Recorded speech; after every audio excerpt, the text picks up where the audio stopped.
Hujambo na karibu mtazamaji wa Zone Media. Kuna taarifa zinasambaa kwenye mitandao mbalimbali ya kijamii na vyanzo vya kikanda zinadai kuwa Reza Kasabu, kamanda katika nguvu za makombora ya Iran aliyekuwa akihudumu katika mji wa Kashan, ameuawa katika shambulio la droni ya kujitoa muhanga. Kwa mujibu wa taarifa hizo, droni hiyo ililipua gari alilokuwa akisafiri, tukio lililotokea ndani ya ardhi ya Iran, hali inayoibua maswali kuhusu usalama wa ndani wa nchi hiyo, hasa katika sekta nyeti ya kijeshi.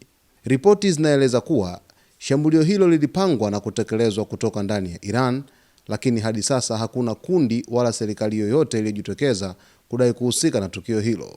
Mamlaka za Iran bado hazijatoa uthibitisho rasmi kuhusu kifo cha Reza Kassab wala maelezo ya kina juu ya tukio hilo, huku wachambuzi wa masuala ya usalama wakieleza kuwa endapo taarifa hizi zitathibitishwa, zinaweza kuashiria hatari mpya ya mashambulizi ya ndani dhidi ya viongozi wa kijeshi wa Iran. Taarifa zaidi za tukio hili zitakujia hivi punde, mtazamaji wa Zone Media, na tunazidi kuweza kufuatilia undani wa tukio hili ili tuweze kujua chanzo cha droni hii ya kujitoa muhanga, lakini vile vile ni nani ambaye amehusika kwenye shambulizi hili la kuweza kumuondoa Reza Kasabu, kamanda katika nguvu za makombora ya Iran aliyekuwa akihudumu katika mji wa Kashan. Usisahau kusubscribe, kulike, kucomment pamoja na kushare.